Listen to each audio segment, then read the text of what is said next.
We are coming at you live. It's so weird you've got like your own little catchphrase that you made up and me and Andy totally don't support. But I know, right? I'm going to keep plugging it until one day you guys are going to be like, love. Okay. You will. It will be the thing you say. Be the new cool saying. Speaking of which, have you did you see what Andy got me? Yeah. Look at that. Look at that t-shirt. Yeah. He is looking cool. That was a surprise. Nice surprise. I'll thank him later on. That was nice. And he got Toy Division on the back as well.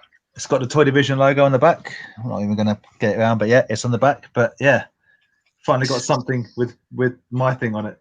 But base, and the first time you use it is at Chatham. It's going to be on Saturday. Absolutely, 100%. So as you can see below, that's what Andy looks like when he's had a shave. I mean, no. We are joined by Adam from Zook's Pop Culture. Hello. How you doing? How's it going? Yeah, not bad. Good. We brought you onto the show because obviously we got Chatham Toy Fair at the weekend, and we brought you on to talk about you running a comic book shop and just the different we're all sort of traders, like part-time kind of, selling toys on the side sort of thing, but you're actually full blown in the thick of it. Don't do it. You had a full lock of hair when you started. Yeah, I'm actually grey, which is why I cut my hair short now. So we got some people in the chat. We got Ben. Hello. Hello, mate. T. Dot Lycan. Welcome. Hello. Adam. Welsh Poke Pop Picker. Oh, I don't want to talk about Pokemon. I'm genuinely annoyed. We'll get onto it, but I'm actually quite irritated. It's the whole situation's genuinely annoyed me. I've been on a magical Pokemon trip, and it has been amazing to say the least.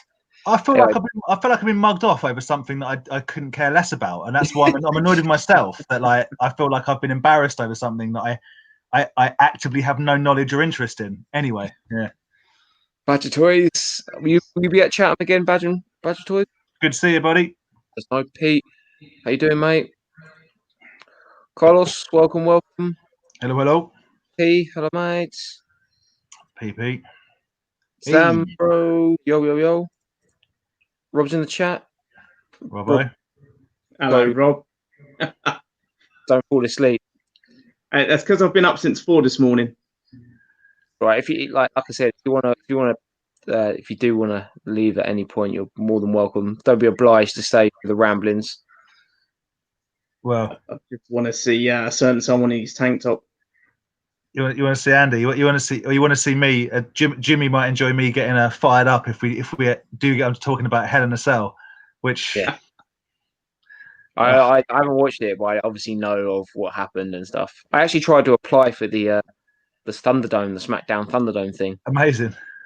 But literally, it was like it came up on Twitter, like apply here, and like in a minute, it was like it's all gone. I think they also have their favourites that they essentially build a trust with, not to do something stupid. But probably. Yeah. Colin, hello, mate. Again, hopefully see you at Chatham. Way past his bedtime. Way past your bedtime as well, Rob. Yeah. Oh, and we've got hold on 2 seconds. We got another special guest. Hey, there he is. Right. It looks like a man that's just done a long shift at work. Andy, thank you very much. No problem. Really appreciate that. So, before we kick off into everything, has anyone got any new pickups? I've got a couple of bits, nothing too insane. Well, one of them was actually. You want to go first? Yeah, I'll smash it out. I've got the Tunneler Puppet Master. Oh, hang on. Oh, but carded. Oh wow! Didn't you get very nice? So yeah, I already had this loose, but it became available carded for a price that I wasn't prepared to turn down. So I'm just looking for Torch. If anyone has any leads on a not super expensive can't even get this right. Torch. That's the last one that I want really. But yeah, so I got a tunneler, and then I put it on Instagram because I was so jazzed about it. But from Monkeys Emporium, from Johnny, thank you, Mr. Andy's Toys and Models, for helping me out with my bidding because I was unavailable. I did win the Oculus Mad Balls still on card head popper, Nice. which I'm very, very happy with. I'm glad. And thank you to Ryan, who will actually be selling at Chatham on Saturday. He was about to bid on it, but saw that I wanted it, so stepped back, and he hasn't got shallow pockets, so that could have gone deep. So I thank you very much for stepping aside, Ryan, and letting me take that. I appreciate it. Well, I did worry because you told me like a number, and I was like, what if it goes over that number by like a fiver? Do I just go up a fiver and then? Well, no, I was like, I'm so glad it didn't go up too high. That's the deadly nature of any kind of auction, isn't it? What's a pound more? But yeah, but because you weren't around, it's not my money. So I was like, 130, 140, 150. I'll just keep on going, and then be like, yeah, Dan, you owe Johnny like 250 quid for something. If it's not your money, mate, you should have filled your boots. Just gone in at 500 quid. No, I wouldn't stitch you up like that. Anything else, Sam? Oh, sorry, mate. Was that not enough? A couple of vintage carded figures, one of which cost me a flipping arm and a leg. No, mate, nothing else. That's what I've got. You might have been balling this week. You might have been, throwing wedge down on. No, that's what I got this week. That's what I got this week. Just them two things. Nice. And a sweet t-shirt, because I'm too lazy to make any of my own branded stuff. So thank you very much, Andy, again. Cheers, Carlos. It is a thing of beauty, sort of. Although weirdly, when they sit in their packets, I think this is the same for a lot of toys, especially sort of like the rubber kind of toys. Yeah, they get a slight element of discoloration. It's not like a mold, but you know what I'm talking about. Like it's a bit blotty almost, where I think they pick up condensation inside the. Anyway, the point is my loose one is actually in better condition than this one that's never been out of the card, which I find quite funny. Why don't you open that one and then swap them around? Why don't I just throw money into the fan, mate? Come on, I'll keep it like this. I tell you what, some of the prices that are going around for loose Mad Balls now, I'm not sure that I agree. If I'm on it, like that, they are between 25 and sort of 45, and then Hornhead is more. As far as I'm concerned, that's how it is. So the kind of 50, 60, 70 for loose standards. I'm not convinced. But. Yeah. Fair enough. Anyway, Aaron or Andy, or indeed ads. Oh, ads it ends a toy shop. That's not fair for. Yeah, no, I've had a very bad week. I haven't picked up anything. It's a good week, I guess, for my bank, but bad week for me. Fair enough. Yeah. Fair enough. Nothing. Yeah, I don't know. That's kind of like a, yin and yang, isn't it? Good and bad. Well, if you might not have picked anything up, but have you paid for anything? Have you pre-ordered anything? Have you bought anything? Yeah, I pre-ordered stuff. Well, there you go. So, I paid for an MOT and a service, so that was fun. You've got nothing to show, and you spent a bunch of money. It's the worst kind of week. Adam, you got anything that's turned up in your shop? That's cool. Only comic related. 3 Jokers, if anyone's reading it. Is that like a brand new series? Yeah, it's the sequel to Batman: The Killing Joke. Oh, really? Beautiful artwork, well written. Probably the best comic out this year. Oh, nice. Is it the same artwork as The Killing Joke? Similar, but it very similar written. It's perfect sequel. Really nice. good. I actually enjoyed it. Go on. Yeah, sorry. No, after I was just going to say I enjoyed The Killing Joke, but I'm not a big comic follower, so I didn't know there was like a sequel, but I'd be intrigued to maybe have a look at that. I can sell you a copy Saturday. I'm not there. Or you can just, Andy, you can just thumb through it and read it and give it back. We're there all day, mate. You haven't got to buy anything. It's fun. He's not there. If one of you can take pictures of it, because I'm not there Saturday either, just take a picture of every page and send it to me. That'd be great. Imagine that. It's like we did nothing. Adam, is it a series of comics, or is it like a series of graphic novels? If that makes sense, is it a collected series or individual?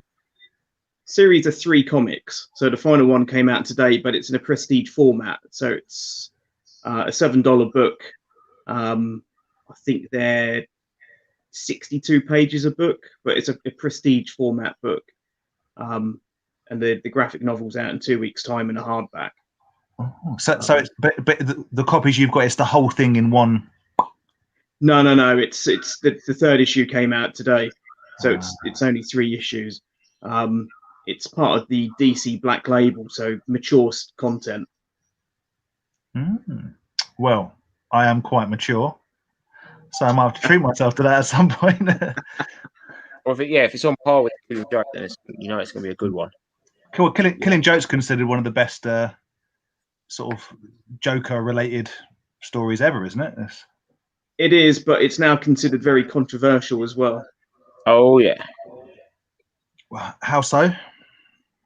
The whole Joker shooting Barbara Gordon scene. Okay.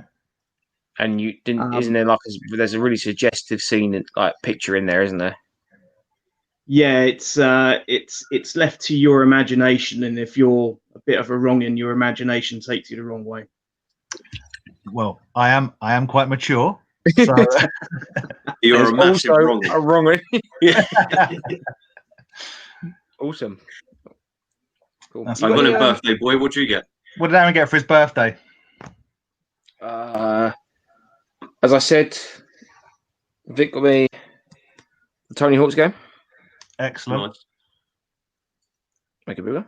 So I'm pretty happy with that. I've been playing for it. It's actually quality. Like, it's a really good game. So that was quite cool. It's been fun. Been playing that. Been shouting at the character for not going the way I want to. That's always the way. Blame the thing that you control. Yeah. I'm pressing Molly, not Ollie. Molly. My nephew got me. Well, my nephew's got me this. Superb.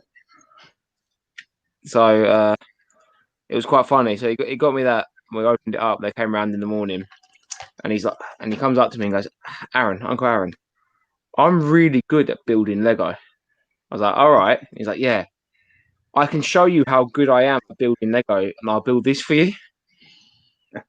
So of course I let him build it, and he kind of cheaped out. He did the classic. He bought you a present that he wanted himself.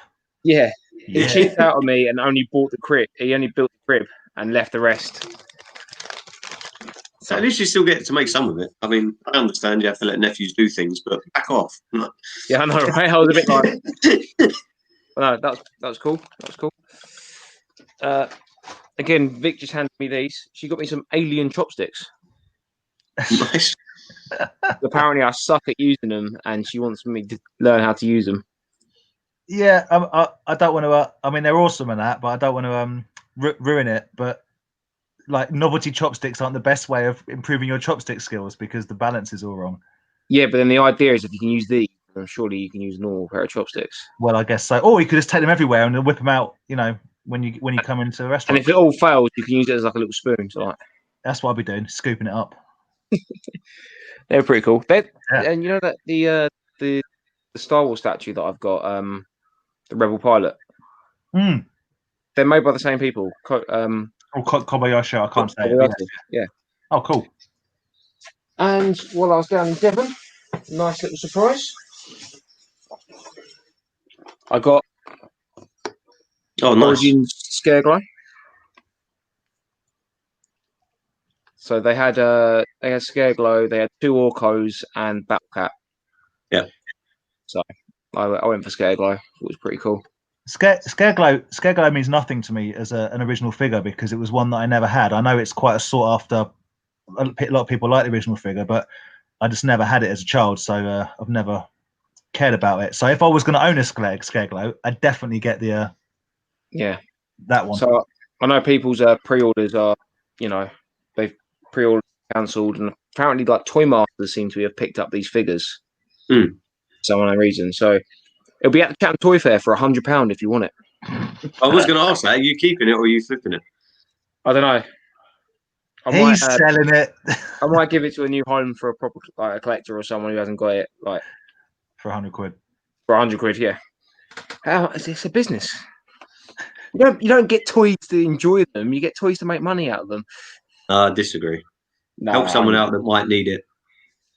We don't need any of it. Need is just the wrong word, man. I got you that, Andy. Yeah, thank you. That's One the right. A, right? Yeah, at the bottom. Just to confirm, don't know if you can see I it. saw the picture. Yeah. So pick that up for you. 100 quid. Yeah, 150 quid for that. It's an A. It's an A. Hey, but I've got a B down here. And a nice little charity shop find. Little Star Wars thing. You know. I've But got nothing to say about that. I'm just picking stuff out of the bag.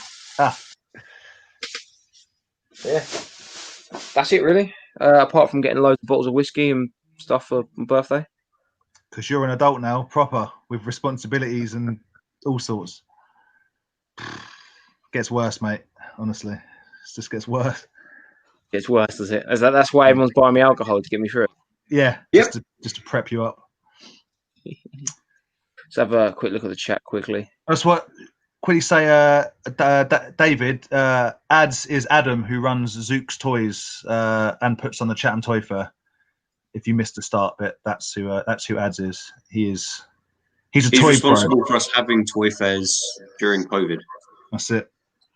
He's basically our Jesus. A miniature one.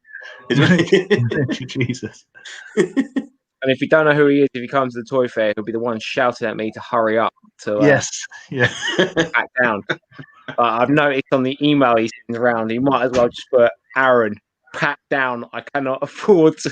Oh, I read it as Aaron / Robbo. What are you guys doing? Yeah. You're literally bankrupting me because you're sitting there sorting stuff out and having a chat.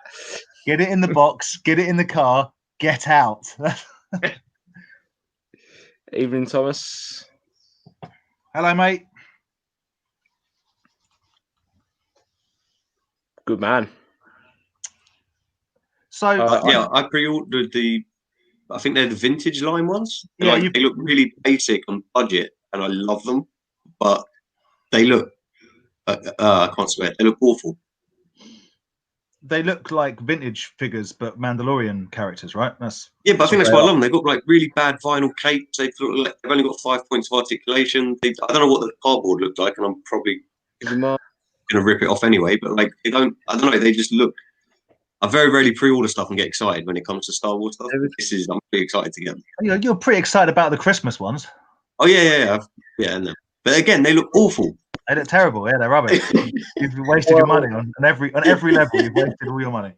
Talking about Christmas figures. Mm-hmm. Did yours turn up? No. Talking about Christmas figures. All right. Get out the kitchen. Bring me my toys. Oh. Hello. Yeah, Vic. So, look what turned up today. Brown box. Dun-dun-dun-dun. Want to see it? I want to see what's in it. I don't need to see the box again. All right. Oh my One God. second. Let me see. Oh, you didn't even pre-open it, Aaron. This is disastrous. Nope. I know, right? I'm just worried with the knife. Live snuff film. I know, right? I'm so excited.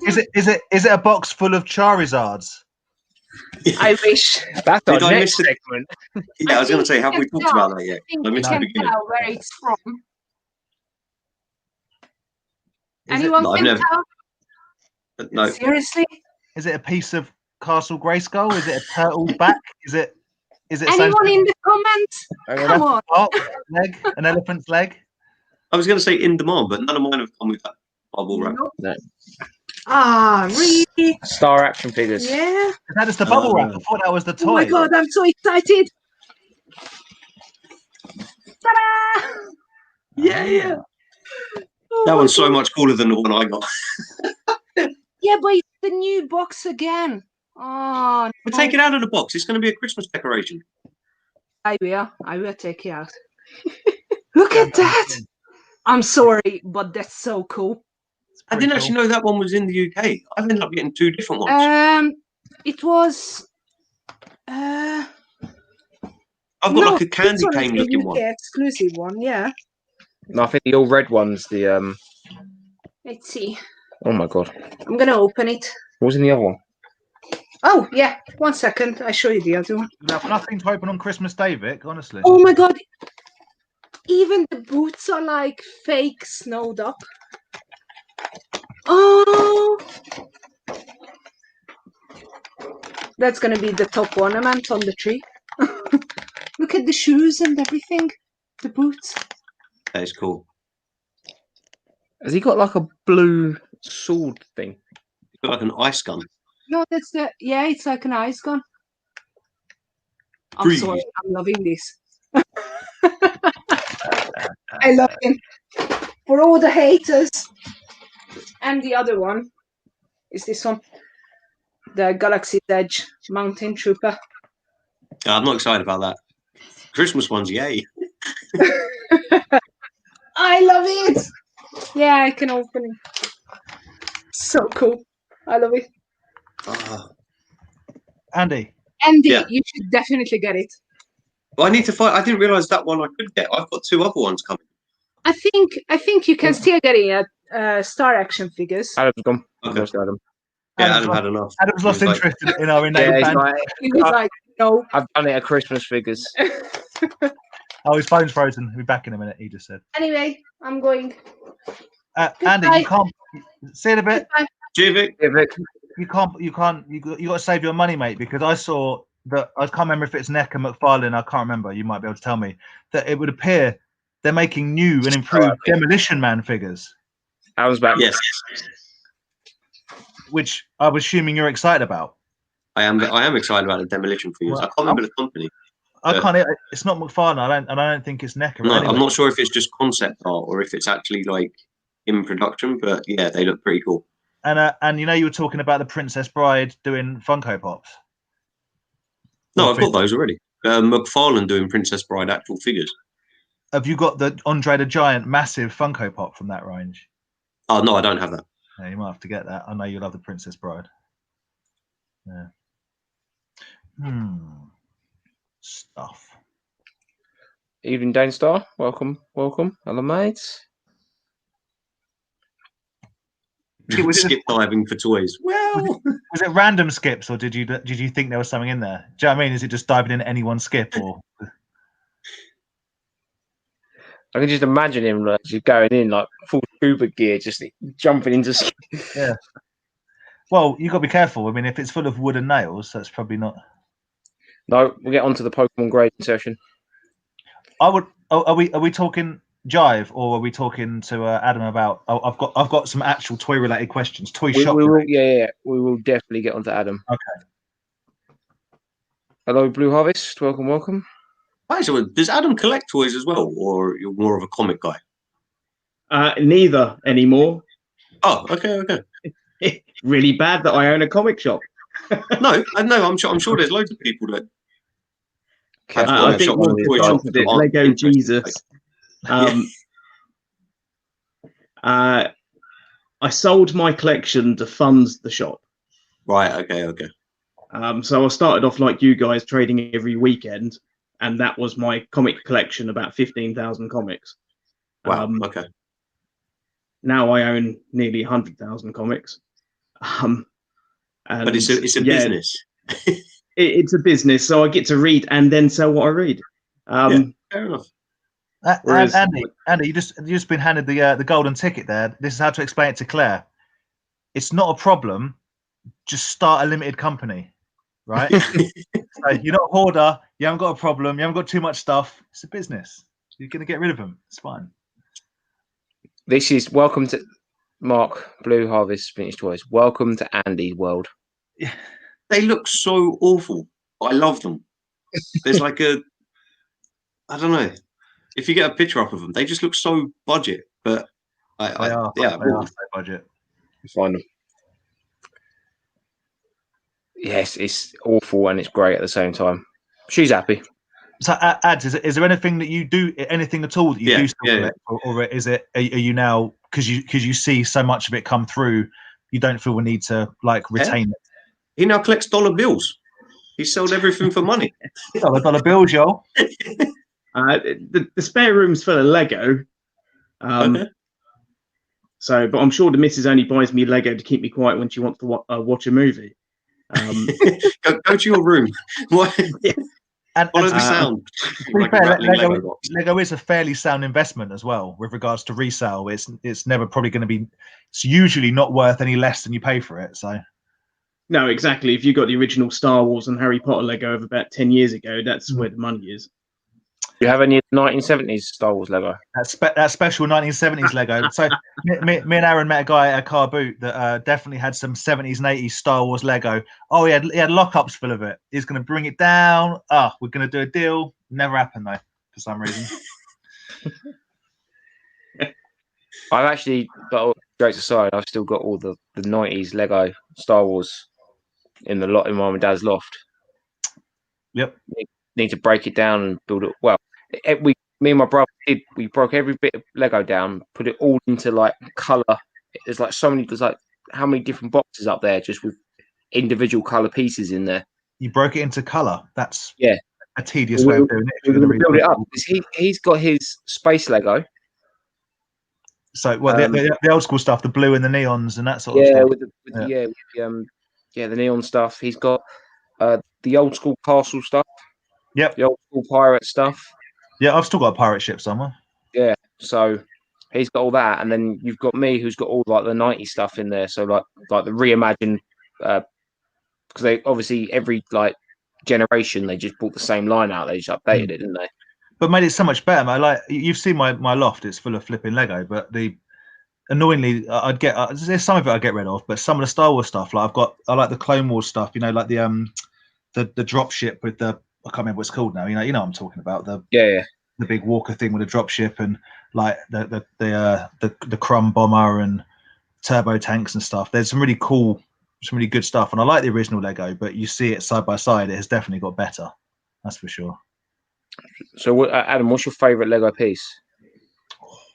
My Lego tumbler. Oh, the UCS tumbler. It's huge, isn't it? Yeah, as in Batmobile tumbler. And as in Batmobile tumbler. They've just brought out the 89 Batmobile. What was that, Andy? Oh, no, it took me a while to think. I was like, Tumblr. I was like, what? But yeah. It's the... It's the Nolan. What Batman was it? It's the Nolan Batman, isn't it? Yeah. It's the Christian Bale Batman, yeah. Yeah, that's... Okay, I am thinking of the right one. That was a really nice build as well. But they just brought out the 1989 Batmobile. So that would soon be your favourite piece? Will be. Hopefully Santa brings it. Did you pick up the Sandcrawler, the revised, you know, the most recent? It's years old now, but the bigger Sandcrawler they did. That's a real fun build, that one. Too much for what it is, though. I agree with that. It's the only thing with Lego. They're getting a bit greedy with their IP prices. So if you look at Star Wars, the prices on the Star Wars IP is extortionate compared to like Harry Potter. Yeah, and the Ghostbusters Firehouse, that sort of stuff. Like I'm a little bit fortunate that I've got a hookup that works in that realm, so I can get 40% off anything from the Lego shop. But without that, I definitely would be put off by like 350 quid, 400 quid. You think, ugh. The retail prices are a bit savage on some of them. I mean, they've just brought out the new Harry Potter Diagon Alley. That's like a £400 set. It's not worth 400 quid. I'd buy the Disney, the Princess Castle. Is it the Disney cool. Princess Castle? It's just a cool thing to build, but it's massively expensive unless you can get a discount or whatever on it. But I'd like the I've always wished I bought the Avengers helicarrier. That's another beast. That's a beast. I've got. I probably can't see it. I've got one of the oldest Star Destroyers up there. You haven't got the original Superstar Destroyer. That thing is monstrous. It might have been the last Star Destroyer they brought out. It came in like a blue box. Okay. So it's not massive. It still takes up like a large chunk. That is the problem. That is the problem with Lego. As good as it is, once you build it, you either leave it out and it gets dusty and it starts to expand, or you break it all back down again and put it away. So, Is yours, Adam? Is yours all on display, or is it built up then put back in boxes? It's all on display. Oh, So man, the spare room, probably about 5 IKEA full-size 7-foot shelving units full of Lego. nice. Oh, you bring us in there. Take us in there for a room tour. Yeah. It would have to be cleaned up a bit first. Yeah. Yeah, dust and Lego is like attract the most out of anything, isn't it? I'll just get rid of that bit. Snap. Oh. It's worse when you got cats. Yeah. My cat wasn't allowed when I had what we called the Lego room. My cat was not allowed in there, but I since got frustrated and broke it all down, put it all back in the boxes. So in my loft, there's I don't even want to think about how much Lego's in my loft, but just racks. You have a lot of Lego. Yeah. Racks. Some even stuff like I bought. Like I was like, oh yeah, Voltron in Lego. I'll have some of that. Bought it, never even opened it. So I've got loads of stuff like that that's never even been opened. I think, well, maybe one day. Me and Hannah like to do Lego at Christmas, so maybe this year we'll have another Lego-y Christmas. We'll see. How's your Andy? How's your Hasbro? How's your wrestling WWF Lego thing coming along? I really wish they'd make it. It's not my personal thing. It's just something I followed. That someone's trying to get like Lego to endorse a WWF Golden Era set. So with like Warrior, Macho, Boss Man, Legion of Doom, Rockers. Is there a Rick Rude? I think there is a Rick Rude. Well, then I'm in. Don't quote me on that. I think there is one. It's still got to get to like 5,000 people saying like, yeah, let's go for it. And then after that, then it's got 10,000 people. But I feel like it might be struggling to get to 5,000. So I'm not sure. I think they'll struggle to get the license, if I'm totally honest. I have no idea how it works. I just saw it. Was like, what I mean is, I'm going to try and get people to like it. Like it looks awesome. It looks amazing. But if like 100,000 people committed to buy it, even if they committed up front to buy it, even if they paid for it up front to buy it, a deal would still have to be done between Lego and basically Vince McMahon to be able to use it. I didn't think of that. But then he did the deal with Mega Blocks. Yes, well, whoever it is, but a deal would have to be done. What I'm saying is you can't just do it because a bunch of people want it. You know what I mean? Yeah, but Vince loves money. He'd do it. There was Mega Blocks WWE stuff though, a couple of years back. Yeah. There you go. That'd be cool. You've got the Dolph Ziggler set. I think I've got a Ziggler, yeah. Well, also a sale at Chatham. Perhaps it's not a far stretch to do a vintage set then if they've already got like those conversations in place. That'd be good. And now you've heard it that I have it on Tour Division Live. It is now £60 to buy. Jesus Christ, Aaron, come on! I'm just surprised if you're charging that. Sort your prices out, son. I'm just doing that's what we do in the toy game now. We just pull prices out from here. Me and Andy don't. We give it away. Sambro's got a question for you there, Ads. How big was your collection to sell it and fund your business? The comic collection was around 10,000 comics when I started selling. Wow. So I started selling like you guys, being a weekend warrior, selling at shows around the country. Then I moved up to the MCMs and the Showmaster shows and travelled the country doing Liverpool, Manchester, Glasgow. You're looking at filling up a van on a Thursday morning, setting up the show on a Friday morning, staying wherever. The social life was great for the events.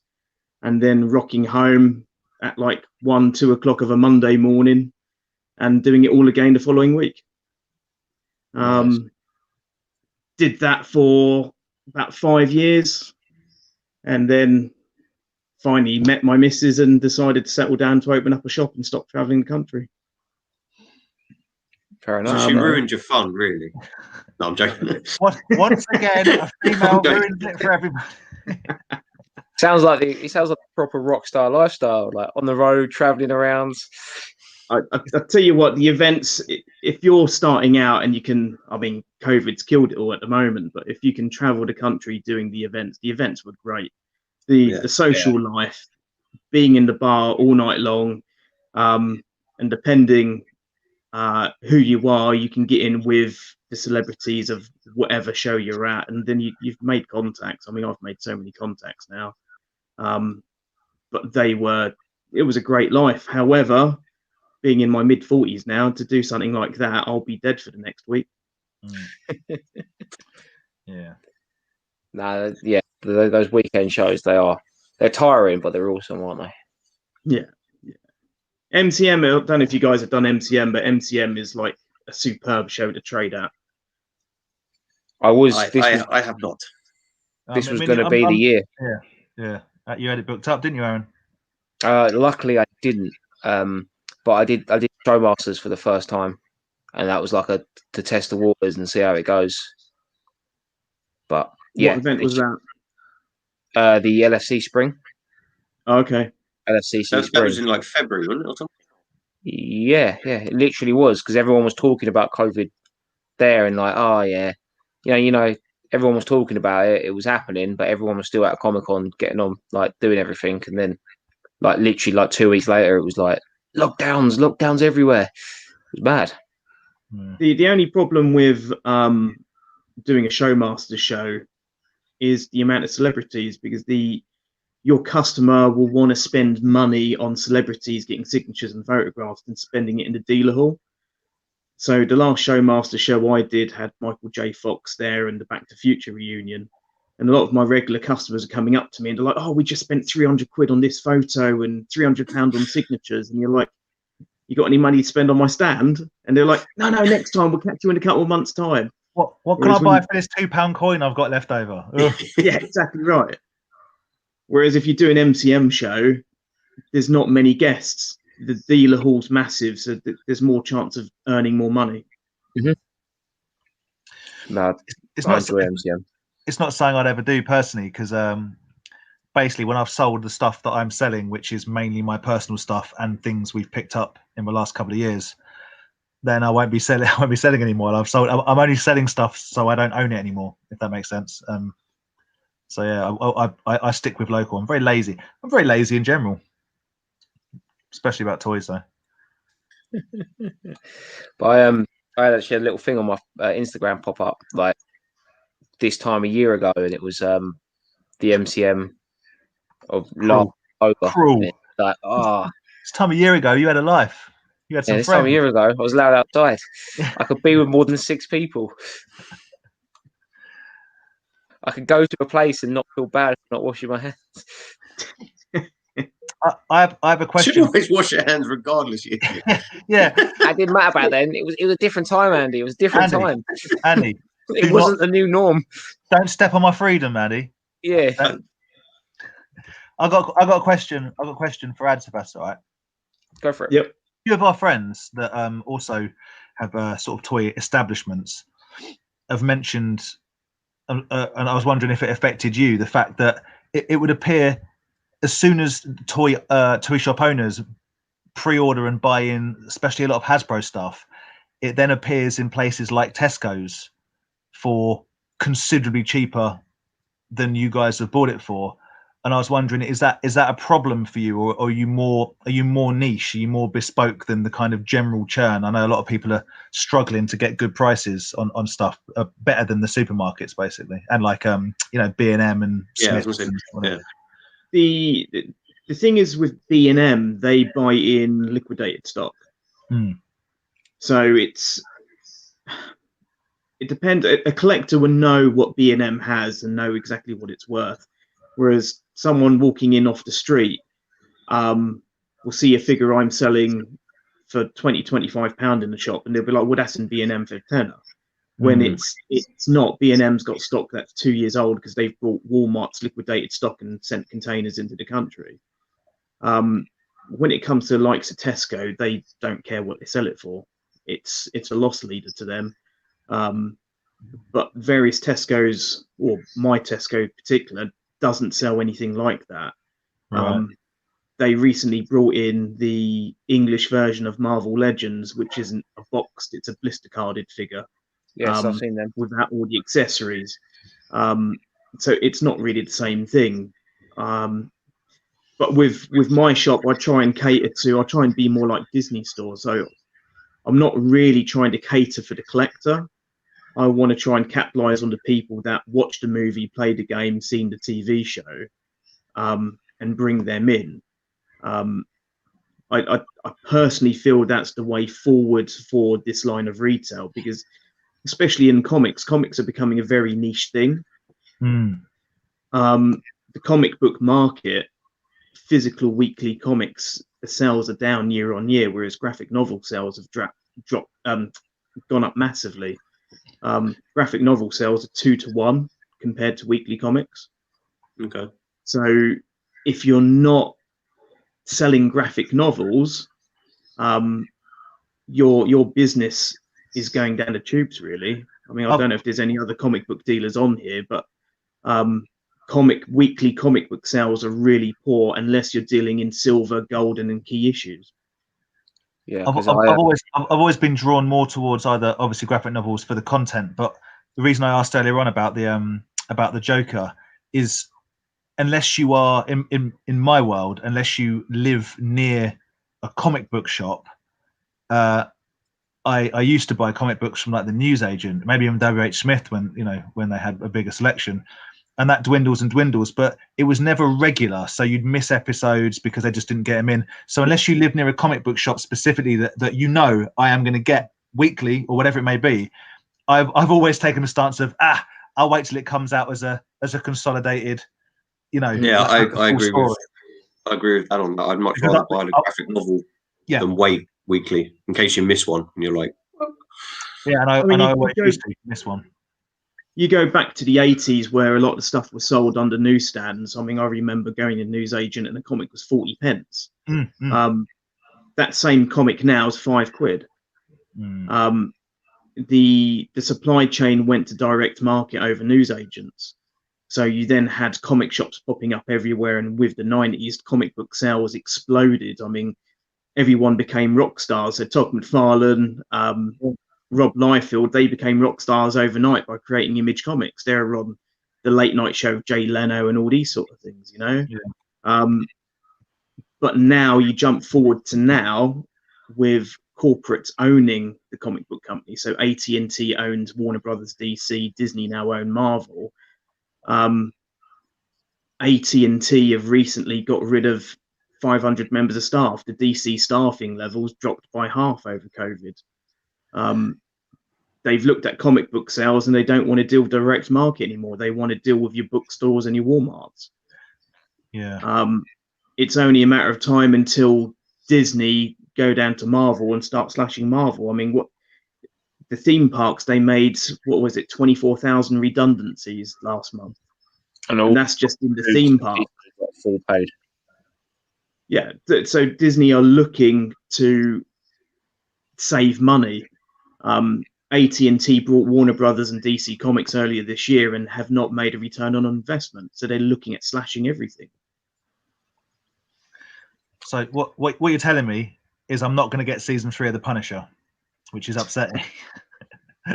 So I agree with the guys. I buy graphic novels because it's just easier and the same. Like, I don't live near a comic book shop. I don't think I'm into it that much to have like a monthly subscription service. I'd rather just buy one book, have it, spend like some time reading the whole thing in one go, and sort of be done with it. It's like you go into the shop and see, the cover art will grab my attention, and then read it. Do you think that the rise of the Kindle and the iPhone and all that sort of stuff is difficult? Because I've downloaded a couple of comics when I've been like on a train going somewhere or going on a flight or something. Like, I've actually downloaded it to my Kindle app on my phone and read a comic just because it's there. Do you think has that had an effect on the selling side? No, the sale of digital comics have dropped year on year. So if I give you an example, last year digital comic sales were $100 million. This year they were $90 million. So digital comic sales from 2018 to 2019 have dropped 10 million. And that's the same with the book market. If you look at the book market, the likes of the Kindles, the sales have plummeted. More people want the physical book now, which is why Amazon in the States have now opened up physical bookshops, which is quite ironic when they actually killed off the likes of Borders. Yeah, But it's digital has killed newspapers and magazines. It's not killed comic books. Yeah. You still have people that want the physical floppy comic, or the graphic novel. It's not the same as reading something digitally. It's not fun. I get I'd agree. quite nostalgic when I find my old lying around my old paper copies of 2000 AD, which is something that I did have a weekly subscription to back in the day. Bizarrely, yeah. I can't imagine reading something on a tablet, a comic. Sorry, like on a tablet. I find it very. I've tried it and I didn't.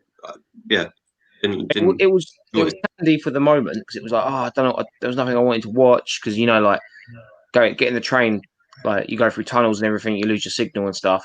So for that moment, it was like, oh, I haven't read this one yet. I'll download it for then. But convenience-wise on the train, it was great. But if I'm sitting here like at home, like I don't want to be looking at my phone. The other thing that possibly hasn't helped digital content is to appease the direct market.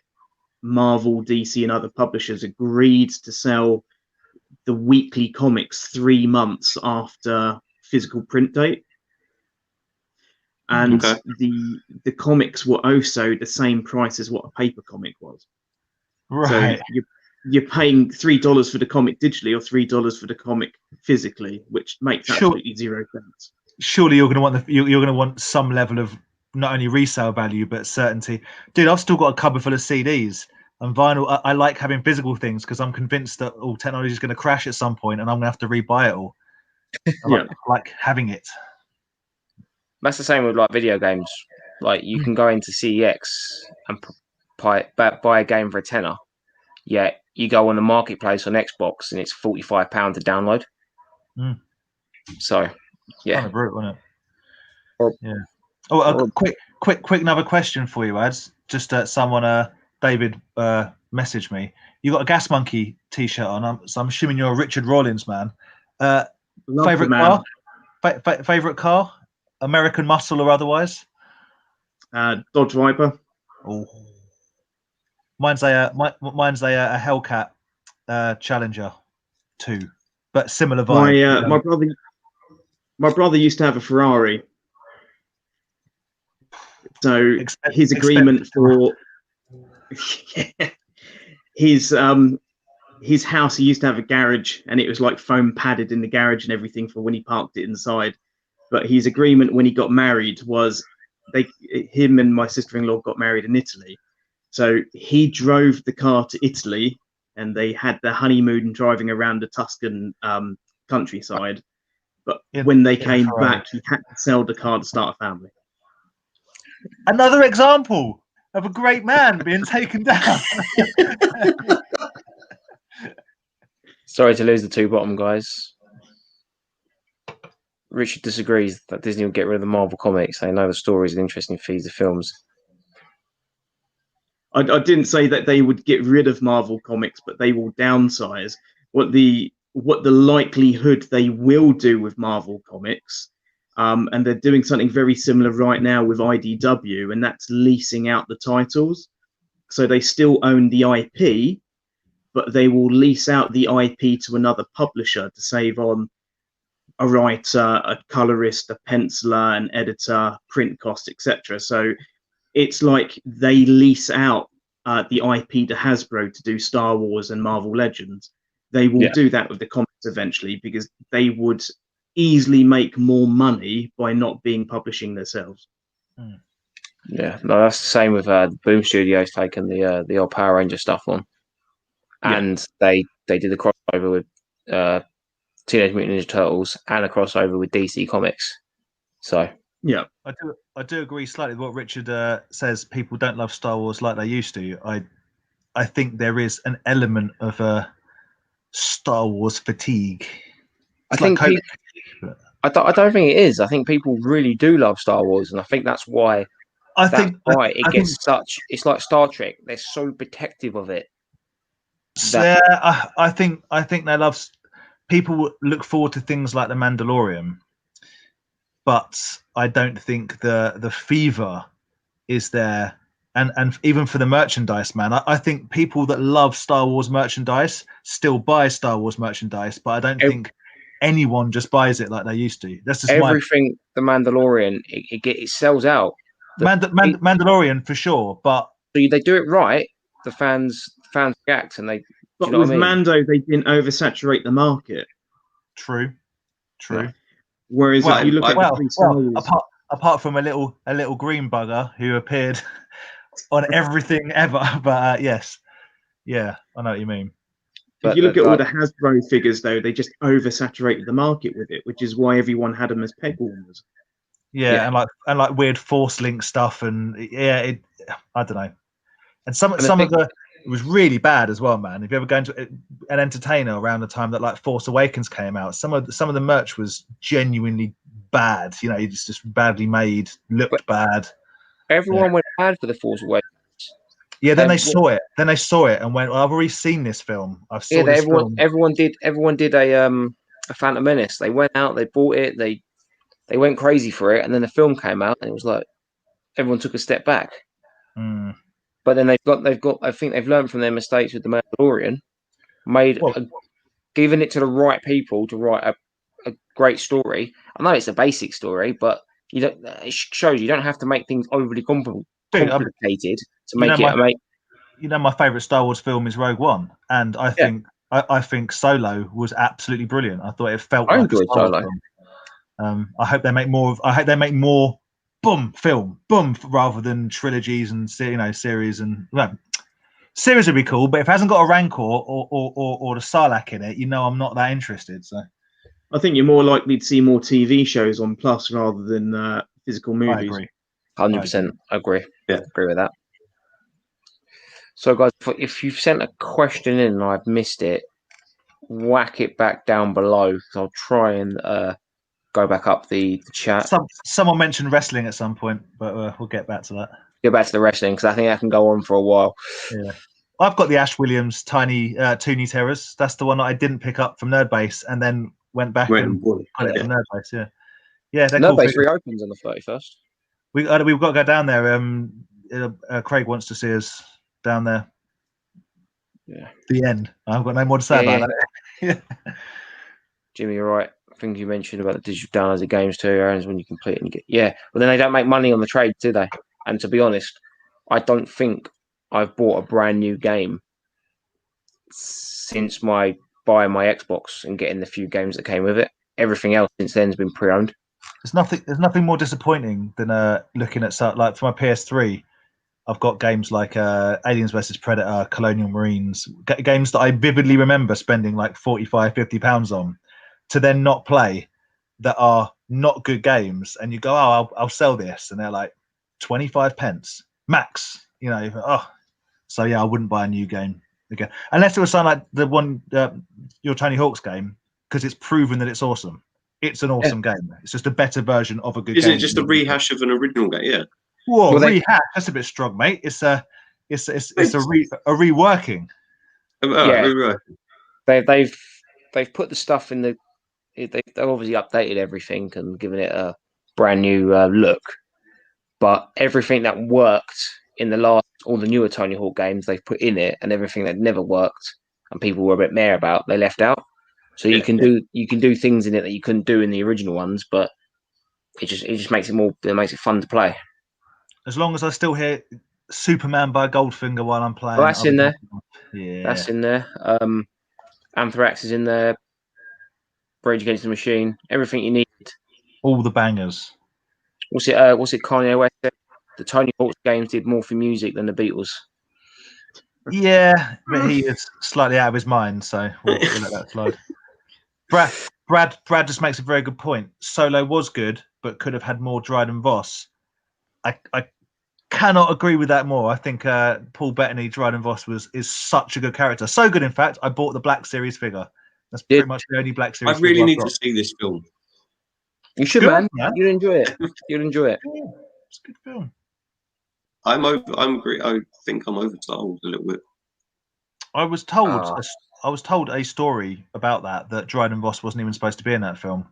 That they had a whole different bad guy character, and they did all the filming. And then they had to reshoot it all for some. I can't remember what reason, but I think the actual guy who played Han Solo went to Disney or went to Catherine Kennedy and said, "This is a terrible movie, and it's going to I go don't bad." know. I don't know if it was to do with it being terrible. I'll have to look into this. This is a very poor half story, but or whether or not there was an issue with the person that they'd hired, or whether or not they just didn't think it was strong enough. But yeah, Dryden Voss as a look was kind of last minute. I think he's wicked in it. He's my favorite character. No, he's not my favorite character. My favorite character is that the little guy from Rogue One. The best character ever in all Star Wars film. So when you've got the shop, Adam, like, do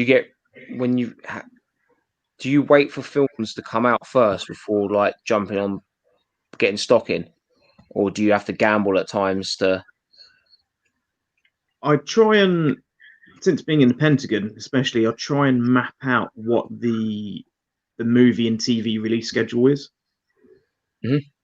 So the one thing that I do at the store, and I don't know if you guys notice when you come down for the toy fair, is the front units. I try and do it like a Tesco or an HMV or something. So the front units in my store are always rotating. So they're never the same product. It's always brand new releases on those units. Right. Again, COVID killed that because I had Wonder Woman lined up. I had Black Widow lined up. Yeah. I knew coming in October I would have had Flash, Supergirl, all the TV shows coming back. Stranger Things. So like this weekend's Mandalorian. So I've got new Mandalorian t-shirts due in tomorrow or Friday. I've got Mandalorian vinyl LPs due in tomorrow. The really cool picture discs coming in. So I'll try and get everything for the new releases, which I don't think many retailers and what we do actually do. Mm. Is there any The Boys merch in the works? Have you any inside scoop on that? Because I'm really hoping they make figures for The Boys. There's nothing that I'm aware of. There's making mugs figures and shot glasses available, but there's going to be Funko Pops. Like I've seen them if they're not out already, and they're making figures. Are they going to make all of them? Is it going to be is it going to be Sin City again? Am I going to be let down again? I think so far they're only doing Homelander, which is awesome. They'll do Starlight. Yeah, and I think are they doing? What's the Amazonian woman? Mira? Maeve. Yeah. I think they're doing those three. They've got to do Butcher, surely. The IP? Sorry, who's got the IP for it? I don't know. Hold on. Why? If you're doing Homelander, they've got to do Billy Butcher. Why would you not make the 7 and then also make the Boys? Anyway, doesn't matter. It was they'll Sin City me again. We may do Sin City figures, Series 1. Oh, I'll buy them all because I expect you to do the rest of the cast in Series 2. No, Series 2. Forget about that. Was it? Richard has asked a question twice, so we're gonna answer it. With the chat about Lego and WWF crossover, who do you think Disney will buy next? I think Disney will buy DC Comics, as that's one way to get rid of competition. Well, that does feel a bit of a Disney move, doesn't it? They won't buy DC because it's owned by AT&T, and they will not sell DC to the likes of Disney. And Disney at the moment probably won't buy anyone because they're in serious financial trouble. If they had all the money in the world, and if Joe Biden wins the presidential election next week, maybe they'd buy WWE because that's going to be a different beast when they go after them. Well, they can only do anything better than what WWE is at the moment. Disney? Agreed. They could buy anything, couldn't they? Like literally, I don't think there's anything that they wouldn't buy. Maybe they need to look like reclaiming certain rights because they bought Fox, didn't they? Yeah, well, as Ad said, I think right now in the current economic climate, the only thing they're going to be investing in is like vaccination for corona. No one is, or PPE, Disney PPE, Mickey Mouse mask. Yeah, I was going to say. the problem is with Disney, they brought Lucas, they brought Fox, they brought Pixar. So under Bob Iger, they brought a hell of a lot of stuff and spent out a lot of money with making very little back in return. And then they weren't expecting COVID to hit, because next year you got the 50th anniversary of Disney World, which should be making them a lot of buck, but it's not going to make them anything at the moment. California will be closed for the foreseeable future and probably won't reopen to August, so they're not making any money from that theme park. Is that the Star Wars one they opened up? Because that wasn't open for that long, was it, before all this hit? No, I mean Disneyland in California is permanently shut, and the governor there has basically said it won't reopen until the state of California has 0 COVID cases. It's cool, man. We'll just go to Florida. They don't care about COVID. So, little thing. Oh, yeah. Sorry, I mentioned that one, Jimmy. I think. Yeah, he did. Yeah. So I'm just catching up. That. I didn't like something in the title. What has happened is why Dan was so angry about Pokemon. I feel like I've been mugged off. I don't care about Pokemon. I know nothing about Pokemon. I have no interest in Pokemon. It just couldn't be further from anything. But yet I got sucked in to being we all got jazzed last genuinely week. excited about what Aaron got from them packs, and all like, now I look like an absolute mug, and it's annoyed me. It's annoyed me that they're fake, because it turns out they're fake. Because I cared, and now I don't care. So I put a thing up for that one on Instagram, saying like, just help me out here. And I had a lot of people comment like, "Huh, super fake, bro." And it was like, "Yeah, it's not why I asked." I said, "Like, give me tips." And a few people actually like messaged me, DM me, and actually told me how to work it out and everything. But no joke, this card, someone has sold it, and it's sold in the sold listings for £122 as a fake. Not as a fake, as a misprint.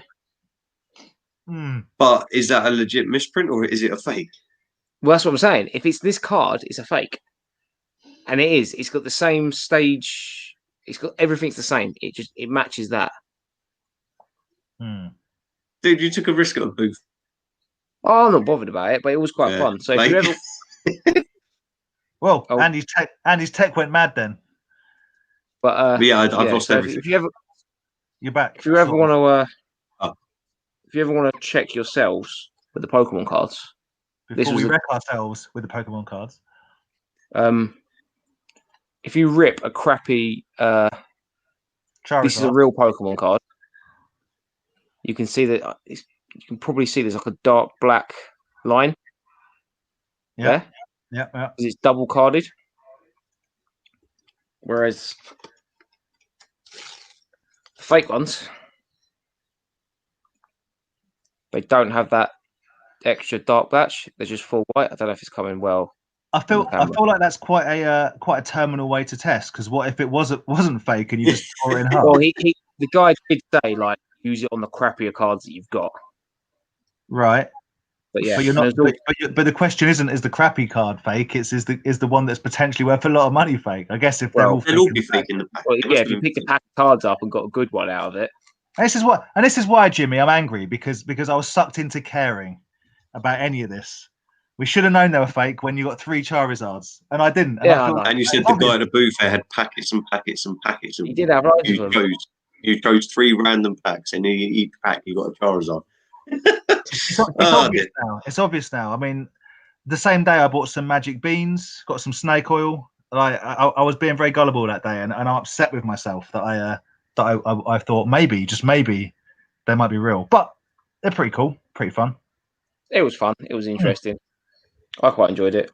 Yeah, and you got some pretty good fakes, which I guarantee you are worth more than what you paid for them. Oh yeah, I'm sure someone will probably just to have one. Yeah. Just tell everyone at Chatham if they see Aaron selling Pokemon cards, check them. They're all fake. Well, unlike you who actually sold fake Pokemon cards to someone. and was kind of like, "Meh, I don't really care." I said, I don't know. He asked me, I said, I don't know. So he bought a pack, opened it up, and was like, yeah, they're fake. I said, I don't know. Well, That's why I hate. Oh, it's just. So you actually sold them to someone, or at least I tried first. but then the dude came back and bought like all the packets off me. So Good fakes. Good fakes, bro. Deep fakes, bro. yeah. So Homelander and Starlight, and it's NECA making them. Well, I'm glad that NECA are making them, but if they don't make the whole 7, I will only be buying Homelander. But then if NECA make them, they're going to be like, what, 30 quid each? And then if they did say do all 7 plus the boys, That would be like, 7 plus what, 5? I'd be 100% in. 100% involved. We were all sucked in, bro. We were all sucked in. So disappointed with myself. Adam, have you had any problems with getting stuff in from like suppliers and they were actually fake stuff, or? No, I try not to deal with fake products. I have. So I use reputable companies. Aaron, what he's saying is he's smarter than that, and there's us three going, oh. No, have you ever had something like too good to be true, and you sort of on eBay a few times where I've been bidding up on stuff, but there's subtle little things that you can tell that it was fake. I get quite a few Japanese suppliers come through trying to sell fake bits and pieces. Variant comics is one. People try and scan the cover and restaple the cover to a comic to palm it off as a 1 in 200 variant of something stupid, and it's just like, do one, it's fake. You can tell it's fake. So just scanned it and. Well, you can get pretty good scanned. Try printing out on glossy photo paper, and it's just like, that does not look like the cover. Just go away, you muppet. Oh, mate, look, it's signed by someone famous and all. Just watched you do it. Watched you sign that. And that's the other thing. It's getting stuff graded. So CGC and a few other graders have been in trouble last year for grading fake signatures. Oh, okay. That's crazy. So they haven't had any witnesses, and they've just slabbed it and said it's a legit signature. And then some of the comic artists have come out and said that's not my signature and it's not my artwork. Oh wow, that's crazy. So we're thinking of, well, we are at some point going to do a competition where we try and get the worst thing graded that is still gradable. The lowest grade. Yeah, so it has to be the lowest grade that is still gradable. So basically, if you can get like a 0.3, do you know what I mean, around that area, then you win. I don't know what I'm going to submit yet. It's gonna be bad. Going back to earlier, having Wonder Woman and Black Widow lined up. It's a bit of sauce, bit of Wednesday night sauce there. You know, right? Although 40th anniversary retro Indiana Jones figures, that would be cool. Particularly if they do a good I can't remember, isn't it? Tote. I do love me a tote. I don't know. I've said this before on here. I rewatched the Indiana Jones a couple of Christmases ago, and really was like, I don't remember them being this. Well, I really thought they were amazing. Let's be real. Let's be real. Raiders of the Lost Ark is a great film if you totally ignore the whole you were basically sleeping with a 14-year-old bit, Dr. Jones. Let's ignore that and go straight to the story. We like that. Temple of Doom is ridiculous and really racist. And if you remade that now, it would be shut down. You basically got genuinely you've got a bunch of white kids and like brown them up and made them go, what? It's not good at all. And Last Crusade would be better if his dad wasn't played by someone who literally is like 4 years older than him. Yeah. But I like the end scene where he drinks from the wrong cup when he chooses poorly. That saves the whole film for me. And what's the thing about Raiders of the Lost Ark? Indy had no effect on the whole film. Yeah, it would have just all happened anyway. They opened it and they would have died anyway. So a bunch of people got murdered for no reason. And I've never seen the Crystal Skull because I was told that I wouldn't like it. But now I think I might like it because I have a weird obsession with Shia LaBeouf. It's so bad. It's so bad. I watch it with that in mind. I don't care. It won't ruin Indiana Jones for me. I don't care about it enough. You know what Indiana Jones needs? It needs Netflix to buy it. Is Disney? Does Disney own Indiana Jones? Disney, is that Lucasfilm? It's Lucas. It's Lucas. Is it not Lucasfilm?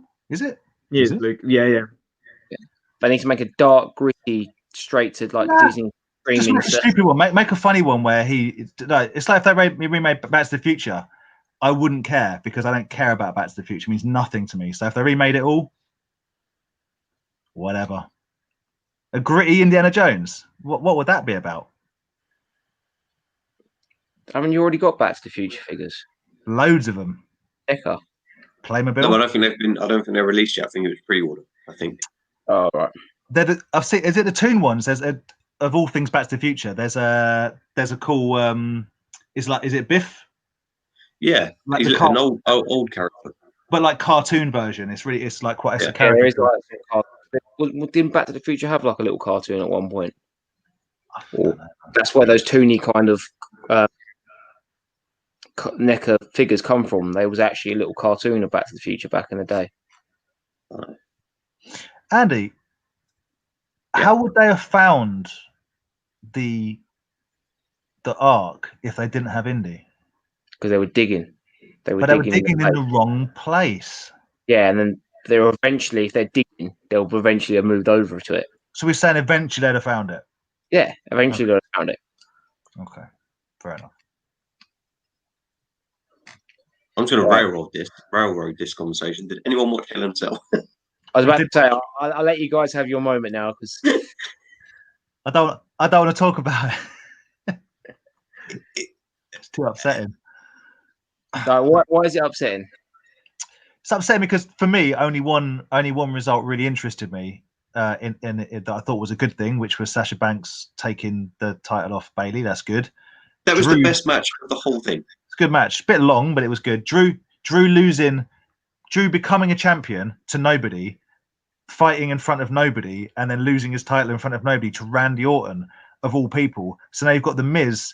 Was it someone said in 2010 on Sunday's date, the Miz was Money in the Bank holder and Randy Orton was champion. Cool. 10 years later, it's the same deal. The Retribution just stopped doing it. You've buried them. You have buried them. They're 0-4 on like actual matches. It's an embarrassment. Tucker, Otis, why do you keep splitting tag teams up and then just putting random people together for tag teams? You get rid of the Iconics, you get rid of Heavy Machinery, but you've got like John and Jim. They put the Iconics. What's her name? Peyton with someone in a tag team match. They put Peyton Royce with like Lacey Evans. Yeah. Why? Like I don't know, man. It's annoying to me because the only storyline that actually holds any attention to me, because it takes me back to the character wrestlers of the late 80s, early 90s that I love, is The Fiend. And now he's moved to Raw. So that means I've got to watch how long is it? 18, 19 hours? Raw? Something like that. Yeah. I've got to watch the long one. Whereas at least when I watched SmackDown, it's like an hour and a half. Anyway. Did you not like the Tribal Chief? Oh, Big Chief Running Water. You know what? I do. I like the storyline. I like the storyline, and I like the way they played it out. And it's obviously setting up for The Rock versus. I think they're gonna try and do The Rock versus. When you've got the Big Chief Running Water saying he's the man, he's the Big Chief, he owns the tribe. You think Dwayne Johnson's not going to turn up and be like, "Do you know who I am?" And it's going to be a sweet WrestleMania thing. That's kind of cool. But his teeth really irritate me. I don't know what's going on there, but no, that is quite a cool story. But I don't know. I can't stand that story. I don't care about it. Like, I'll care about it when The Rock gets involved, basically. Until then, do you not think Sasha winning the belt was too soon, dude? No, that's been going on for about 6 years. Dude, like it feels like Bailey not only has had the belt forever, but has not defended it ever. I'm cool with Sasha winning the belt, and I'm cool with Bailey winning it back off her, and then having a little back and forth. That'd be fine. Yeah, no, I'm all right with. The Hurt Business smashing Retribution over and over again seems a little bit silly. No, they've killed Retribution from the first day they appeared. Well, yeah. I don't know, man. I think they really raised them up by calling one of them Slapjack. I don't think that's ridiculous at all. What were they thinking? I don't know. There's just not a lot going on for me that particularly grabs me. We still watch it, obviously, and we still watch Impact because I think Impact's the best wrestling show on TV at the moment. I've stopped watching AEW because I haven't got enough time. What did you think of the little sing along that they did the other day with MJF and Jericho? AEW, I'm so far behind, man. I'm like Hannah watches it. I've not seen it. I've heard it's been quite good, and it's got characters I love in it. It's got some. I love the Butcher, Andy and people like that. That is a great shout. What's that? Sasha probably needs the belt before Mando season 2 comes out for promoting WWE. Could be. That's a great shout. That's a good shout. It's a good shout. They do love a tie-in. Playing Hulk Hogan in a new film. What? Who's Thor? Chris Hemsworth. Is that still going ahead? I totally misread that. I thought 2 years Hogan was going to be Thor. That would be the best film ever. That would be the best film since Suburban Commando. Mr. Nanny, mate. I'm all in. I'm all in for Hulk Hogan playing Thor. Yes. Imagine that alternative reality. Oh, what could that be? Just seeing I don't know Chris Hemsworth playing Hulk Hogan. I think we'll see how it works. But I quite like Chris Hemsworth, so we'll see. I don't know if I'd only be interested in that if they actually did the full Hulk Hogan story, which is kind of to date a bit of a tragic one, really. It'd be like watching The Wrestler all over again. It's just a bit depressing. And I think they might edit or choose the best bits. They'll skip over the racist sex tape bit, yeah. Yeah. So, what do you think of the Fiend winning the? Will go on to win the belt off Randy. I want all the Fiend all the time with Alexa Bliss with her own mask.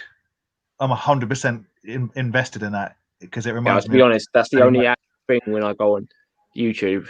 Like it's like look up. There's another segment between those two. That and you're there for the Fiend, right? Oh yeah, 100%. That and Montez Ford's Frog Splash. If you've not invested some time watching that, Aaron, it's worth a watch. Is he really bad at it, or is he? Because I watched one it's amazing. It's like it's ludicrous. I watched I think they do like a top 10 on SmackDown and the top 10 from Raw. I tend to watch that a lot. And there was one dude who just got so much air. Yeah, was it probably Montel? Yeah, he's we're talking serious air. Yeah, big time air. But yeah, tall black guy. Yeah, is Halloween Havoc still going ahead tonight? Someone mentioned it on NXT. Carlos, they've had it. Must be. They've had a COVID outbreak, so is it still going ahead? Have they? Is that NXT UK or NXT? NXT. Okay.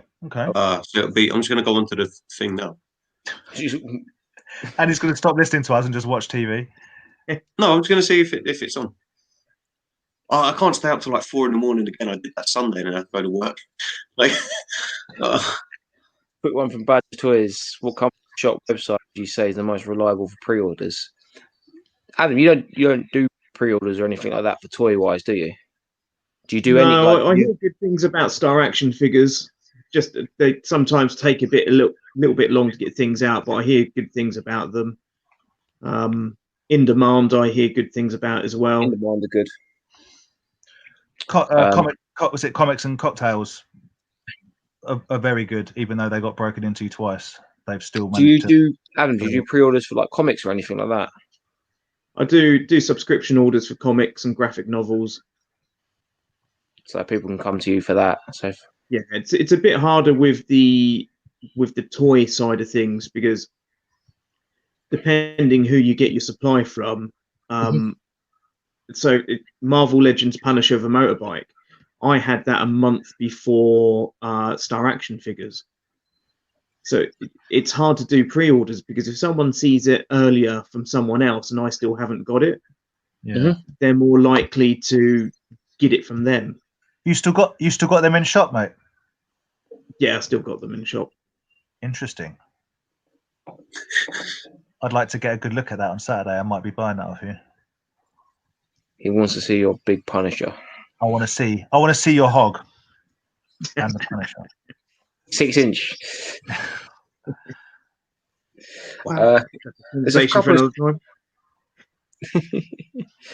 couple of smaller guys. I think it's like Shandor's Hut. I think they're called. they've like originated out of the Facebook groups and become like actually good stores to go to. But, so there's a couple there for you. Mike's shop, not what's it called? Not just a comic shop, not just a comic book shop. Yeah, not another comic shop. Not another comic. No, I think it's. Oh well, this is the worst promotion ever. Just he's got a shop. It's pretty good. I do get worried about the whole pre-order game though, because I don't know if you guys remember Mother's Basement back in the day. I do remember that. They funded their business on nothing but pre-orders. And then they took the money and ran and gave the industry a bit of a bad name for a short while. Who did that recently? Someone did that recently, yeah. Dark Side Collectibles. Dark Side Collectibles apparently have fleeced, allegedly. Actually, it's Aaron's YouTube. It doesn't matter. Say what I want. Yeah, apparently they've. There's a lot of people complaining, and people were pre-ordering stuff, paying for it, not getting it, and then seeing photos of the shop selling the items they'd already paid for at shows, for cash in hand. So like you say, I think they were basically working in arrears, funding themselves on money they'd taken up front. Yeah, I think the whole thing's dodgy. I know Star Action figures, if you're paying by debit or credit card, you don't get charged until it's ready to be shipped. But if you're paying by PayPal, they take the PayPal payment there and then. So if you pay by debit or credit card, you're covered with them. I pre-ordered those new Mad Balls from that Megalopolis we were speaking about, and I thought nice because it said very clearly you will not be charged until these things are shipped, and then bang, 300 quid straight out of my account about 3 minutes later. So we'll see if they. I hear the rumours that's a big con as well. It's all not going to work. What do you mean it's not? Oh, if it doesn't, mate. I'm winding you. Just thing is, like, I am getting. The whole pre-order thing is actually starting to get a bit tedious now. You love a pre-order. I know, but it's like I'm trying to put it down to like a COVID thing, but it's just like new toy release, pre-order for it. Won't release till July next year. July next league comes around and goes, oh, I forgot I ordered that. Oh, do you know what I mean? It's like I do know what you mean. There's very few toys that I would get excited about pre-ordering. I prefer to find things that I didn't know were out, if you know what I mean. But they're Mad Balls stuff, because you've got some stuff in pre-order that you can't. If you don't get it, you might not get 100%, it. 100%. Like I completely forgot. I thought I did it. Pre-ordered the 2, not Mandalorian TV series, but 2 other Mandalorians from the Clone Wars Black series. I thought I pre-ordered them, and I didn't. And nowhere's got them in stock anywhere. The other figures from that line keep coming out, but these 2 different Mandalorians aren't coming out, and it's nowhere's getting it. And it's like, well, what do? Do I go on eBay and like triple the price? Yeah. Like, so you're all right. If you don't do it, you lose out. For some things, but then for other things, like you say, I don't want to spend all that money waiting for things to come out in 8-9 months' time.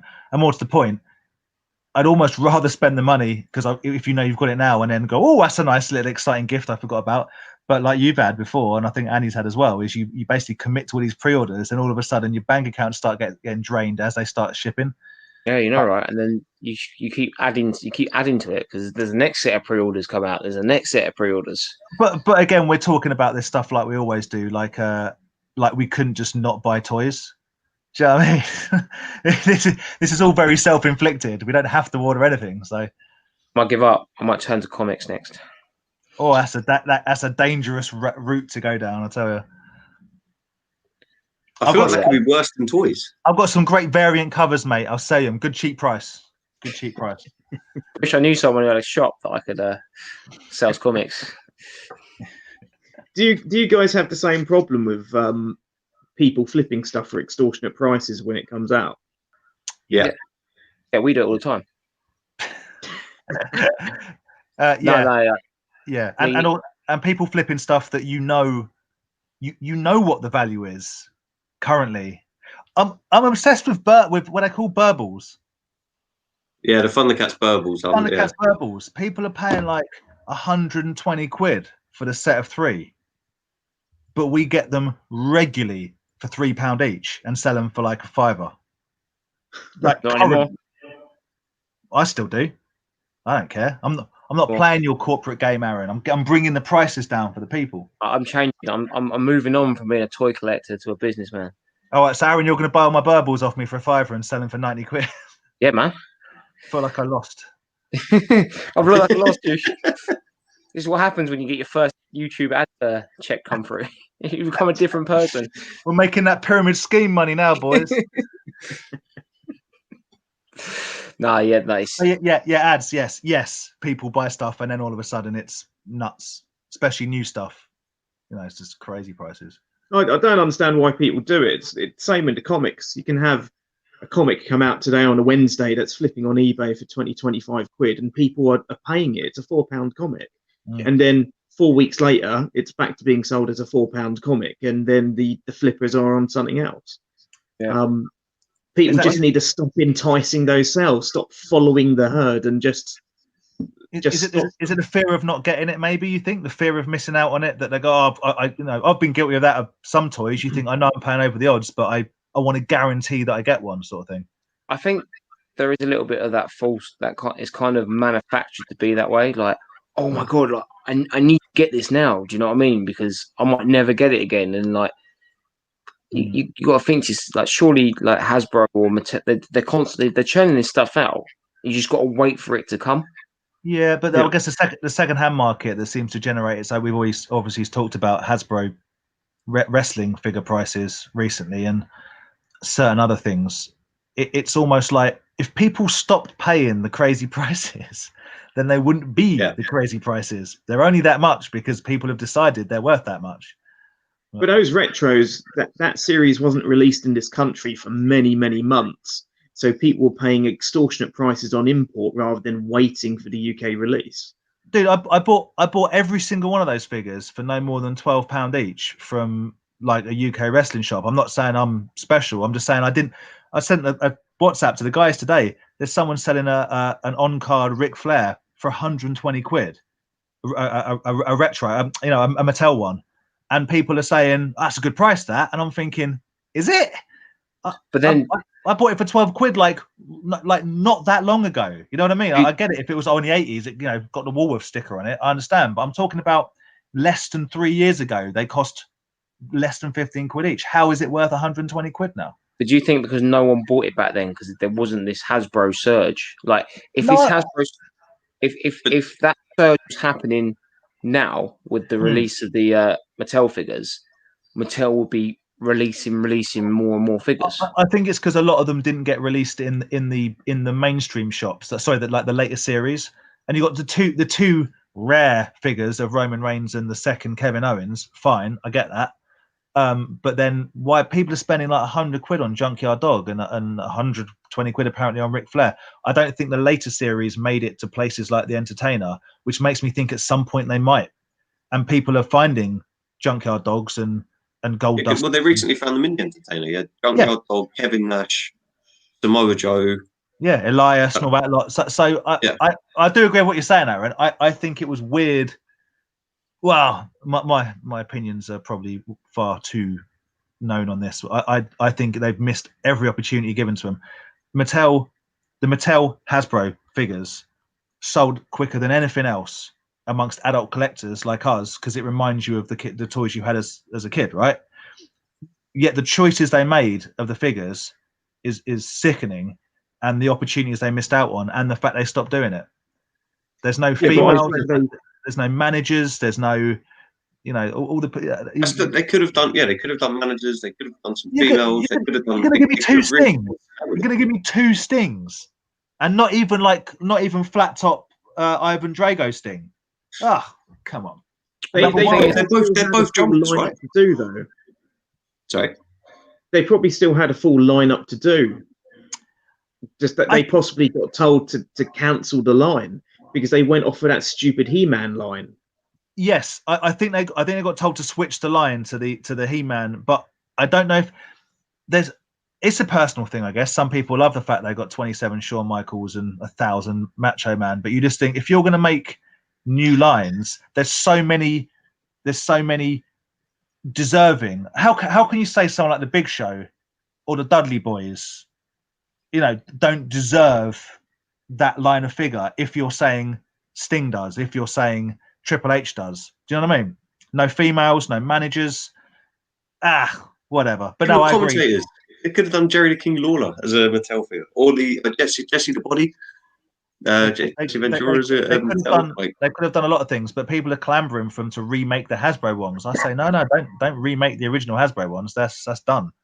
Make some new ones. But I do agree. I think Mattel shifted their focus to the He-Man ones, and I've just got, unless they do a Rio Blast or a Rick Rude or as I've spoken about before, a Rick Rude Rio Blast combination, I don't think I'll be collecting them. They just don't grab me,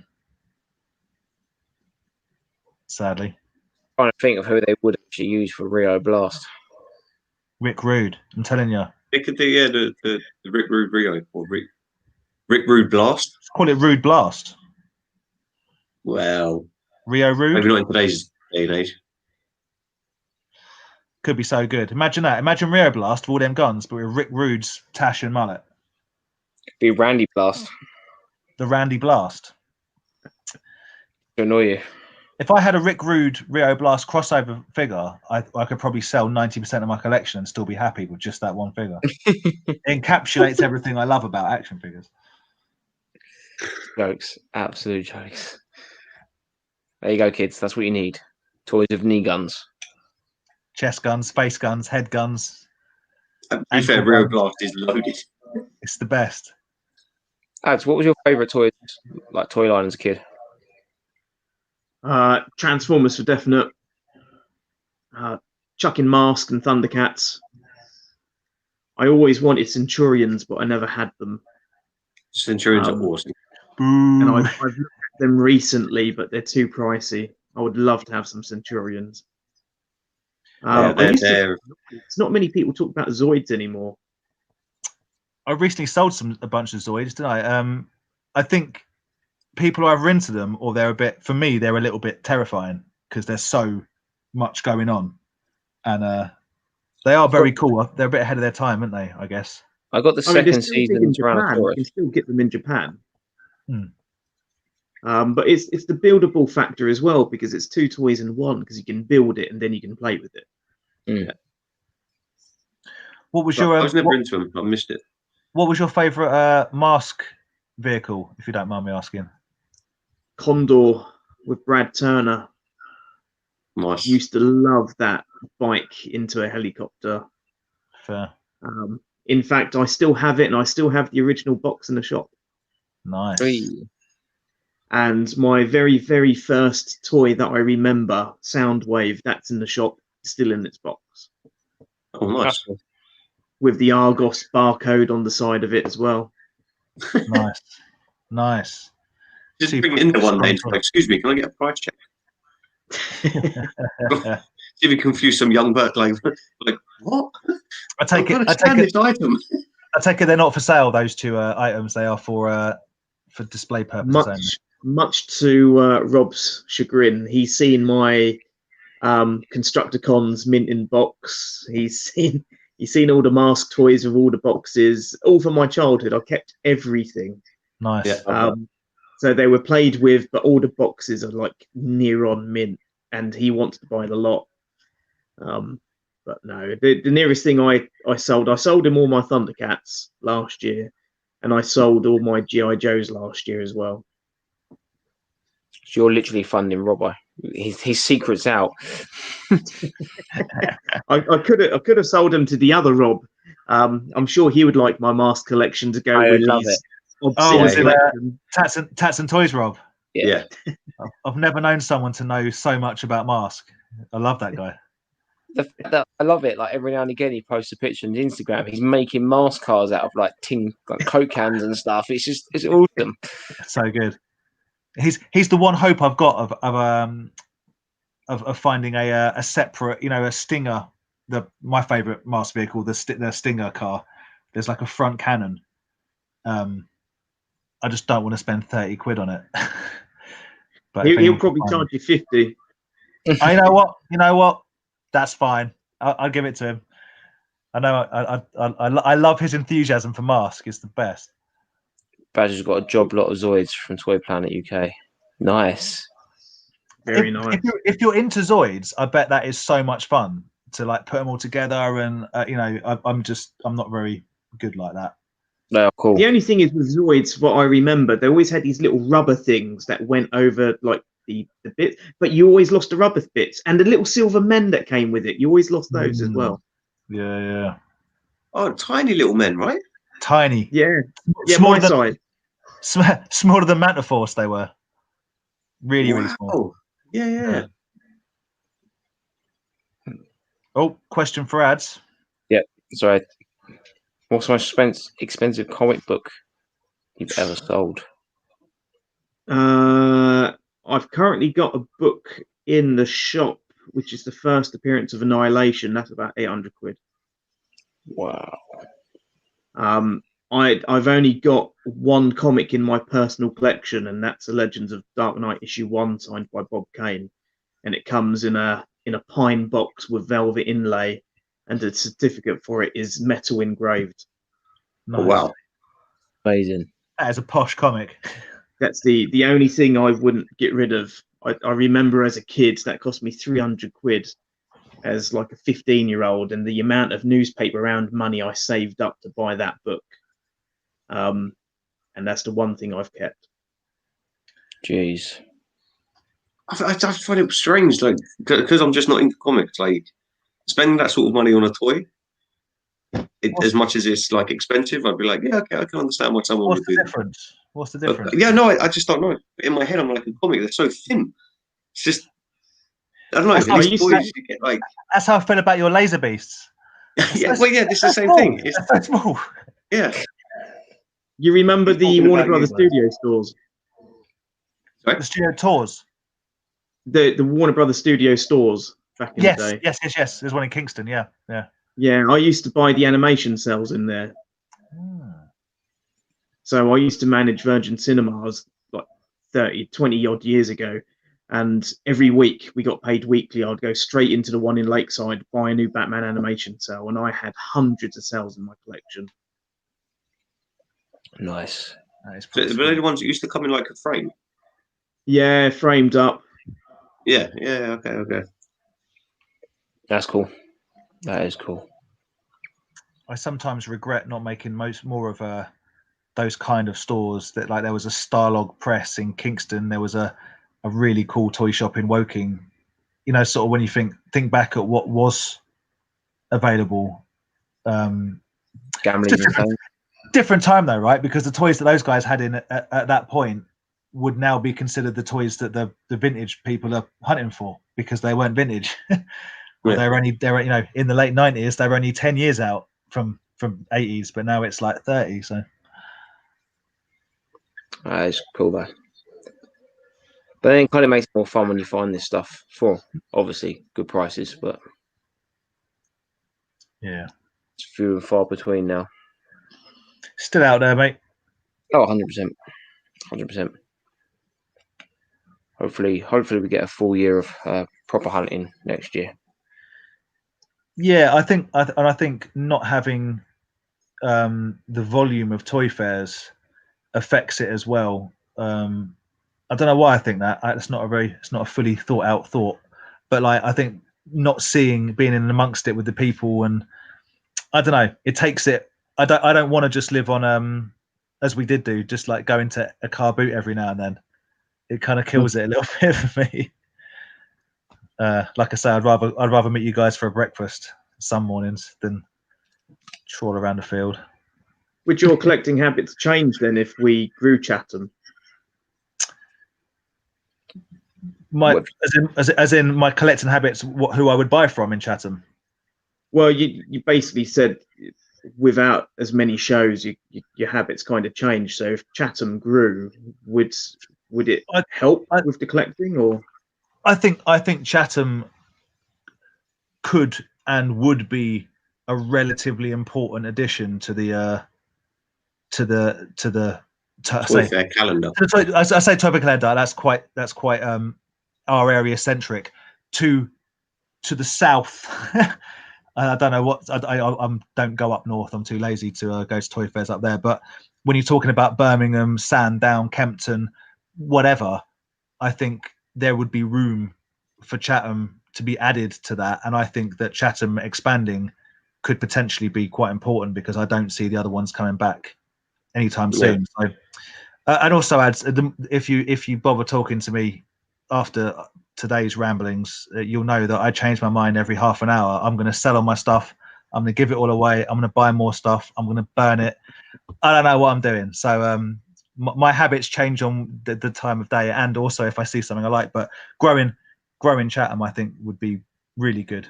Really good. That would be good. I'm interested I would in love for Chatham if we can get the likes of. I see a lot of nerd base on social media. I see a lot of Mr. Monkey Man going around on social media. I'd love to try and get those guys down, but I don't know if they would want to come down and start anchoring the show. I think Craig would. He certainly sells at or has previously sold at Barry Potter stuff. Johnny, I don't think any of those guys are particularly like precious. I think the only thing I would say stopping them is that the fact that it's a Saturday and they're probably trading in their stalls on a Saturday. Possibly, although we have to go and see Craig because if he's expanded, I know he's got some new staff, so it might have freed him up to do some more. I don't. They wouldn't say no because of some weird ego thing. Is what I'm saying. They're all very, very cool people. So, I think what I like about Chatham as well is that it is growing every time we come down there because it has got. Obviously, I know you had the COVID restrictions to begin with, but generally the people. I'm talking about the actual people going. It's like there's more and more people, and I think definitely more and more people. More and more people are traveling as well. I think as well. Well, what surprises me is that we've got people from Portsmouth, Southampton, Norwich that have travelled to Chatham for that 4-hour event. Yeah. Well, speaking to the Bugsies boys, I'm pretty sure that the in places because they're from the Portsmouth area, I'm not convinced that things like car boots ever reopened for them. So yeah, people from down there absolutely will travel to Chatham because there is just very, very little going on in the south, basically. But I think you just got to keep going at it, keep getting everyone going down. It's well worth it for the people that are coming, and then the more people that go and everyone talks about it, the more other sellers are going to want to come to it. And I should only make good stuff about it, like keep growing it. And you're like you said, you're moving into you are moving into the to the JD store. On Friday I got given the all clear to take over the DW Sports Store and turn it effectively into a giant hall. So on November 17th, November 17th, we have the fire marshal signing it off. But by that, at the moment, we have 25 dealers where we're at. I can get another 50 dealers at least on top of that. So would you have the show still outside like the way it is now, plus inside the dealer bit?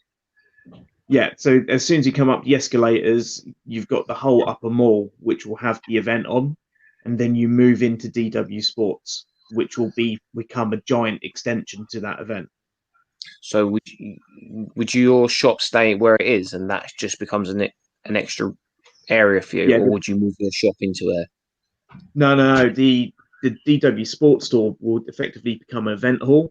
So every week I'll be looking to do events. So certain things that not toy or comic related, I'll be looking at doing 2 wedding events a year. I'll be looking at doing health and beauty events. I'll be looking at a Disney event. I'll be looking at Would you move your wrestling? Would you move your wrestling in there? I know you do some wrestling stuff there as well. No, because the ceiling's quite low. So the wrestling will stay outside where you guys are. But the main sports store, there's a lot we can do with it. And if the Comic and Screen Festival come back, which I organise as well, which means I can have guys from Star Wars, Game of Thrones, Power Rangers. That's one of the things I'm talking to Steve with, is we could run a Power Ranger event out of there and fly in some of the actors, which helps by having the old DW Sports Store.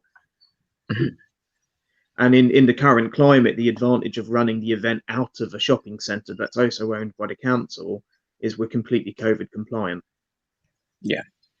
Which is hard for any other organiser at the moment, because it's hard for an organiser to take on the liability of COVID compliance if you're working out of the NEC and Olympia and all these other venues. Yeah. Because if anything goes wrong or you suddenly have an inspection, you're liable for everything and could be closed down instantly. Right. So yeah, it's good. No, it's really good, and it's good to have normality. Do you know what I mean? It's good to walk around the fair. I know we got a stall out, but I'm very, very jealous that I can't just go there and just walk about and enjoy it. I think if we ask Vic, she'll confirm that you absolutely do that. Yeah, I was going to say that. I was like, you don't stand stall all day. While Vic was there, I May have had a wander. Yeah, man had a wander. Man, yeah, but that's because massive that time. It went all the way around. It took longer to walk around. Yeah, it was good. It was really good. Can I ask a favour of anyone coming on Saturday as well? Can you make sure you stop at Tom Pizarro Pieces, and ask him what Funko Pops he's got for sale? He's not there on Saturday. Damn it! Is it his birthday? Oh, I'm pretty sure you said he's away this weekend. He might be going to the Harry. What's it? Is it Harry Howell? Edinburgh. Yeah.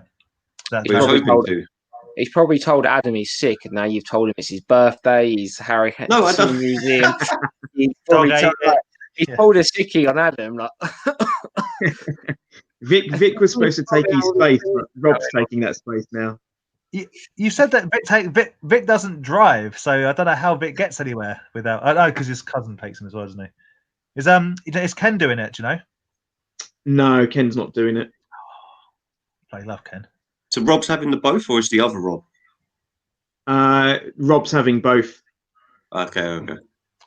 Oh, get you might as well pay the extra money to security now, man. He's going to be there all weekend packing down if he's got two. He's got to be putting everything back in my shop. So well, that's the good thing. At least I know there's going to be one person later than me. You guys will love December, because in December we're running a Christmas event as well. So for the 2 weeks leading up to Christmas, we've got a Christmas market, and the toy fair falls right in the middle of that. But we've got a bar going in. I'm driving. So for Christmas, we've got a bar going in of mulled wine and Bailey's hot chocolate. Oh, I have to try. Have a hot chocolate in the morning. Little cheeky. I'm trying to tailor what I'm taking. So, like on Saturday, I'm going to bring some horror, spooky stuff, some lots of whatever horror figures. So I have to find some Christmas figures. You dressing up, Dan? What on? I think you should make it compulsory, seeing as it falls on Halloween. All stallholders should dress up. I'm wearing this bad boy.